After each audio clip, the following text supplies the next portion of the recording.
Hey guys, welcome to Tech Trick Tutorials. In today's video, I will show you how to download Zoom application in laptop Windows 11. So first, go to any web browser and then type download or download Zoom, something like that. And then you have to click the very first link that you can see here. Okay, tap this download Zoom application. Click this one and it will take you directly to this. And what you're going to do is you just have to simply scroll down and you will see your option depends on your system requirement or your computer. Okay, so I'm going to tap this download 64 and then you will see above that it is now starting to download. You have to wait for a couple of seconds or minutes, depends on your internet connection. And then once done, what you're going to do is open this to your download folder.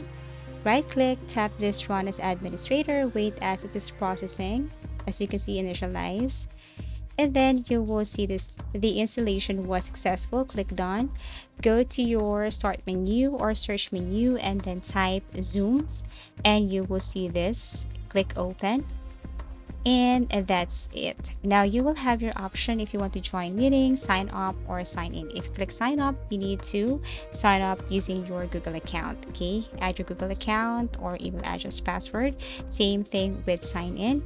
And if you want to join a meeting, you need to have the meeting ID and the passcode. As easy as that. Thank you for watching and see you again in our next video tutorials.